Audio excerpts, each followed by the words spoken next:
मला तर आपल्या महाराष्ट्रातल्या लोकांचं आहे ना अजिबच वाटतं. अशा भुरट्या लोकांना मतं देतात ना, जे सारखे पक्ष बदलतात इकडून तिकडून इकडून तिकडून, ज्यांचा बापाचा वाली नाही, अशा लोकांना तुम्ही मतं तरी कसं काय देऊ शकता राव? तुम्हाला पटतंय की नाही?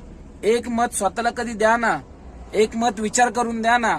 त्या 500 रुपये, 1000 रुपये, 1500 रुपयाच्या मागे का कुत्र्यागत पळताय अशा लोकांना? आणि एवढे लोक येडे झालेत ना, एवढे पागल झालेत ना, असले अंध मला मला मला विचारच करू शकत नाही. अशा बदलू लोकांच्या मागे कसं रे तुम्हाला फुकट्यासारखं पळूशी वाटतंय? असे जे सारखे इकडून तिकडे तिकडून इकडे, ज्यांचा एक बाप आहे की नाही ते माहित नाही, अशा बदलू लोकांच्या मागे कसं लोकांना पळूशी वाटतंय मला कळतच नाहीये. एवढा भंगारपणा हे मंडळी.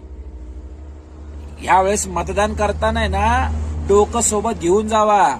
तुम्ही मत कोणाला देणार आहे आणि तो कोणाकडे जाणार आहे हे विचार करून जावा. तुम्हाला जर कोणाला कमळाला द्यायचंय तर तो काँग्रेसमध्ये जातो, आणि जो काँग्रेसवाला देतो तो शिवसेनेत जातो. अरे नीट विचार करा आणि एक इमानदार व्यक्तीला आणि एक शिकलेल्या व्यक्तीला निवडून द्या. एक संधी द्या त्यांना आणि हे करा. मी म्हणत नाही की बाबा ह्यालाच द्या त्यालाच द्या, पण तुम्ही एक मत तुमच्या स्वतःला द्या जो तुमचं काम करेल. 5 वर्ष तुम्ही हक्काने जाऊ शकता.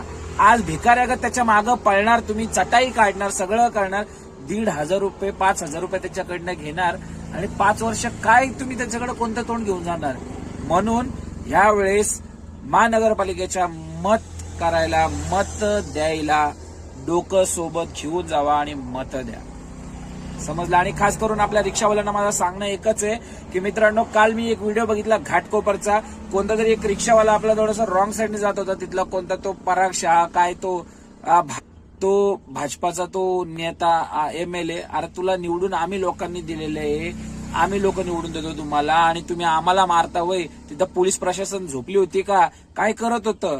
लक्षात ठेवा, अशा बदलू आणि अशा फालतू लोकांना अजिबात वोट देऊ नका.